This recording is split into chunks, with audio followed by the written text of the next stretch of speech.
Hey y'all, it's your girl Barbie J here. Welcome to my channel, June BLC.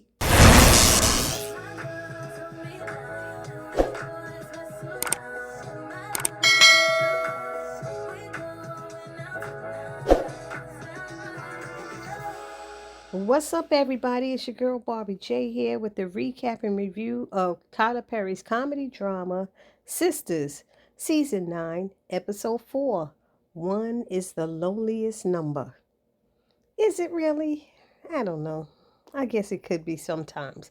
But this episode was sad. Seeing both Zach and Karen going through their mixed emotions for the loss of their baby girl, Forever Taylor. It was heartbreaking seeing how they were both reacting. And they don't even know that each other's going through this, but it just made me sad. I don't know about the rest of y'all, but that's how I felt. So anyway, this episode starts off with Karen coming home and seeing two of everything for the babies in her living room. It seems that no one told Pam what had happened with the babies, and Pam went out and bought two of everything. And I don't know about the rest of y'all. Did y'all see the poster that she had on the wall to babies Zakisha and Aranetta? I said, Pam is so crazy. Zakisha and Aranetta. So anyway, and somebody finally tells her what's going on because she's like, what's going on? What's going on? Karen sees everything and goes to her bedroom. Aaron introduces her to baby Faith. And she's like, oh, she's such a cutie. So Karen's girls are there too, and they offer Miss Lisa to stay if they need them. She says she thinks her and Aaron got it, no problem. So they go in the bedroom to say goodbye to her. They get her in bed, make sure she's all right. They chat a little bit, and then they tell her to call her if she needs anything, and that they will be right there. So they leave, but not before Miss Lisa comes in there asking her to maybe want to breastfeed, and Karen doesn't want to do it. So throughout this episode, we see that she's grieving the loss of Forever Taylor, her baby Forever Taylor. She refuses to do anything for baby Faith or for herself for that fact. She won't breastfeed. She's sitting there getting mad at her mother, saying that her mother's telling her the breast milk might dry up if she doesn't do it. She said, good, I want it to dry up because she don't even want to be bothered. It's really sad what she's going through. She won't eat. She won't walk around. And Miss Lisa said the doctor told her that Karen needs to walk around so that she doesn't get any blood clots, I guess, from the surgery and stuff. But Karen doesn't seem to care about herself, and it's almost like giving up on being a mother, if you ask me. That's what it seems like. Y'all let me know what y'all thought about this episode, but, just seeing her, behavior. I know we all go through all of these emotions. A lot of women have lost babies and stuff, and I know people react differently, but I don't know how that mother in you doesn't feel that when that other baby's crying and you hear that baby crying, how it doesn't like shake up something inside of you. Is her whole issue that it was Zach's baby that was stillborn?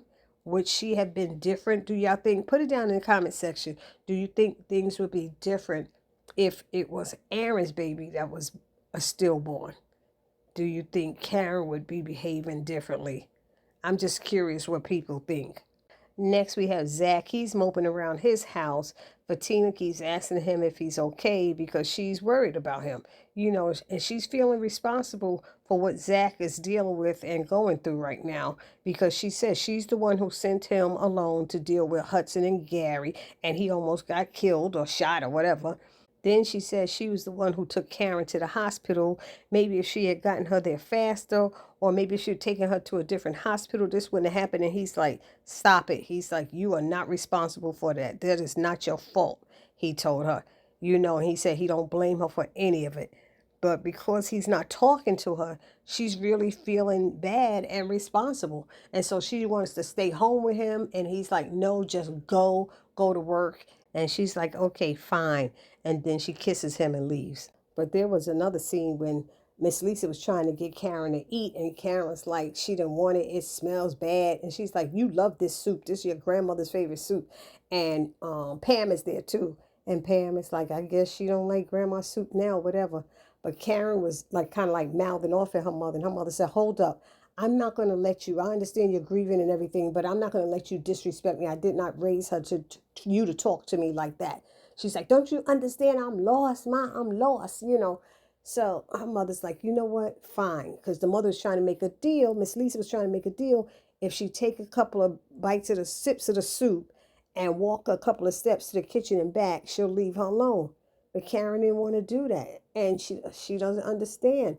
She could be putting herself into more danger, and Miss Lisa's trying to avoid that. So next we have this 4-minute unnecessary scene between Hayden and Andy, and he's being annoying as per usual, you know, getting on her nerve, accusing her of killing Gary, being insensitive, calling her names, you know, calling her friend's name, called Danny a biatch, saying she looked like she bites, and all of this different stuff that he's saying. And she gives him a look, and he's like, what, did I go too far?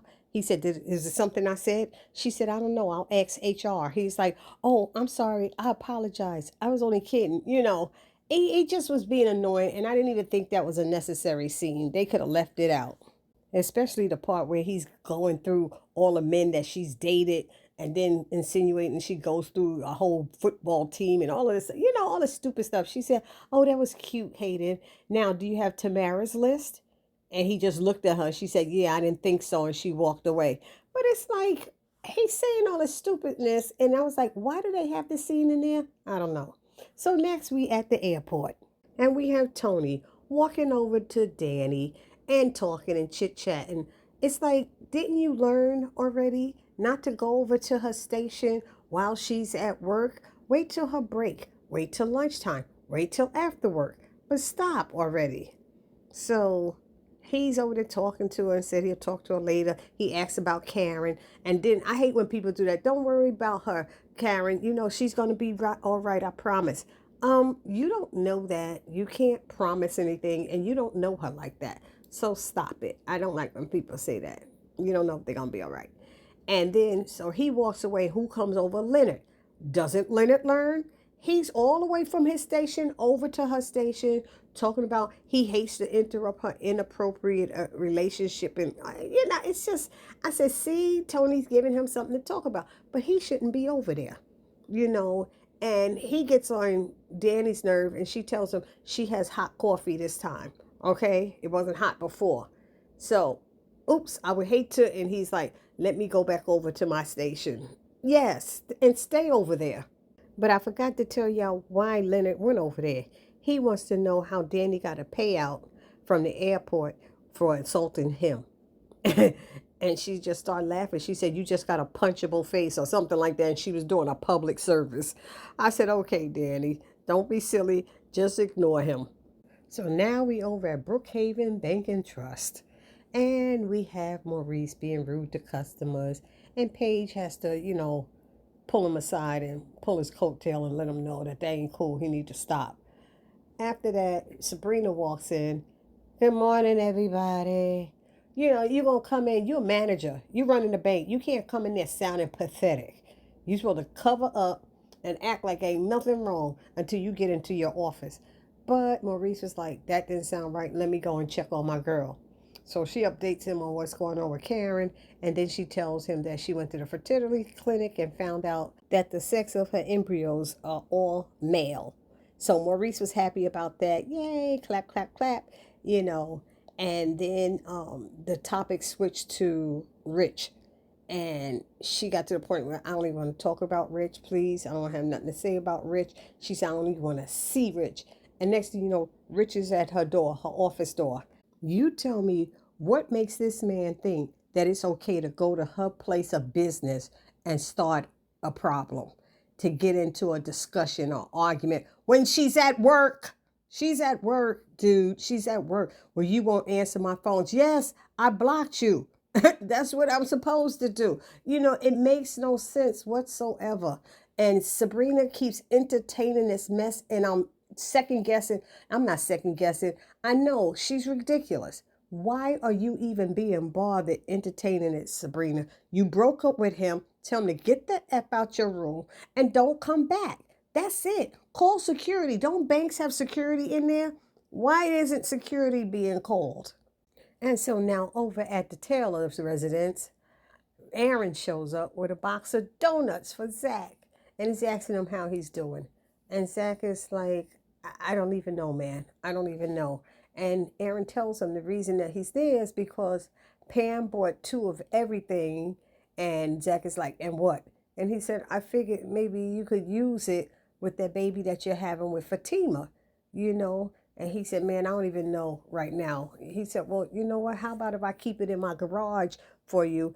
And when the time comes, you could let me know if you could use them and I'll just bring them over. You know what I mean? So, but everything is pink. We don't know if Zach having a girl or boy. So I don't think Aaron realized that. And Zach is not in the mind frame to even think about that right now. So then Aaron asks Zach again, is he okay? How's he doing? And again, Zach is like, I don't know. He starts talking about his mother dying and the fighting for little Michael and them taking his money from him for child support and losing forever. And there was something else it seemed like. And he was like, I'm just going through it all. And he said, I don't know what to do, you know. And he said, I don't know how I'm supposed to feel. So Aaron tries to give him a little bit of advice, and then he lets him know that, yo, I know me and you are not cool like that. I'm not one of your homies, and we haven't always seen eye to eye, but I'm here for you, bruh. He said, if you need anything, I am here for you. If you just want to go out and get some air, whatever. And Zach said, thanks, man. I appreciate you. And so they hug goodbye, and Zach starts crying again. You hear the sniffling and stuff and everything. And they hold each other for a minute. And when they break apart, Zach tells Aaron, you lucky, man. Don't forget it. And Aaron says, I know, I won't take it for granted. And basically, what he's talking about is the fact that Faith survived and Forever didn't. So you better take care of Faith and be there for her and look out for her. So now we're at the law firm, and Fatima goes into Andy's office to check on her. And she's like, you checking on me, I should check on you. And then Fatima shares about what she's going through with Zach, and she's feeling bad for Zach. And then she asks Andy, are you okay? And Andy was like, she was started crying because she said about, you know, what Karen is going through and her feelings about Faith and Forever. And she's like, if I'm feeling this way, I can only imagine what Karen's going through. And then Fatima said, you didn't even mention that stuff you went through with Hudson and Jasmine. And that's when Andy really started crying and shaking and trembling, talking about she keeps hearing gunshots at night. She can't even sleep. She can't think. She can't breathe. You know how her life flashed before her eyes when he shot Jasmine, how she thought she was going to be next after Gary, and you know all of this stuff she was going through. And you know, Fatima, she tried to calm her down and talk to her because she said, you worry about everybody else who you love, but what about yourself? Saying she has to take care of herself. If she doesn't, it will bite her in the butt later on down the line. And so Andy thanked Fatima for talking to her. And then later on, after Andy had calmed down, she got a call from Dr. Vaughn. And he was calling because he's been trying to reach Miss Mott, Karen Mott. And he's like, he got worried. And she said, well, she's going through some things. And they had a brief little discussion about that. And then he slipped up and told her that this is not the first time that Dr. Cruz messed with some woman's life, a patient's life, and how, you know, there had been lawsuits and complaints, and the hospital just pushes it under the rug because it's not who you know, but who you play golf with. And she's like, that is horrible. That is absolutely horrible. So she wants to get more information out of him. So now back at the airport, Tony comes over to Danny's station again, hugging her, want to kiss her and stuff. And she's like, hold up. I thought we discussed this PDA at the JOB, you know, public displays of affection at the job. And he's like, that's okay, because I heard what you were saying and I finally took your advice. And he gives her the paper, and he decided to resign from his job. And she's like, wait a minute. You know, she's like, what is he doing? She said, all the things I say to you, and this is the one you pay attention to? So he's making it like, I'm leaving this job because I want to be with you. So if he never finds another job or anything goes wrong, he's going to blame Danny. It's going to be Danny's fault because he's saying he listened to her and quit his job. He listened and he stayed for love. And she was like, man, come on. Danny was not happy about that. I could tell y'all. And so then the episode ends with Maurice listening on Sabrina and Richard's argument, and Paige comes up behind him. And I don't know, I think she was listening in a little bit too, and they were discussing it. And all of a sudden, out of nowhere, comes Penelope into the bank looking for Sabrina. He's like, what? You looking for Sabrina? But you coming in here dressed like you're going to do something and all this stuff. She said, look, I need to talk to her. Maurice was, doing his little antics and giving her a hard way to go and letting her know that she gonna get her behind beat if she mess with Sabrina today. And she's like, I can handle myself. So she hears Sabrina and Richard's voice and she goes around, I guess, wherever to go to the office. And Paige is like, oh my gosh, should we call the police? He said, no, this is a black bank. He said, but you better get a first aid kit. Like Penelope gonna need to be bandaged up because Sabrina gonna whoop her behind the way she feeling. So that's the way this episode ended. Y'all let me know down in the comment section what y'all thought about this episode. And I will see you all in the next video. Please do not forget to subscribe, like, comment, and share. It's your girl Barbie J saying peace.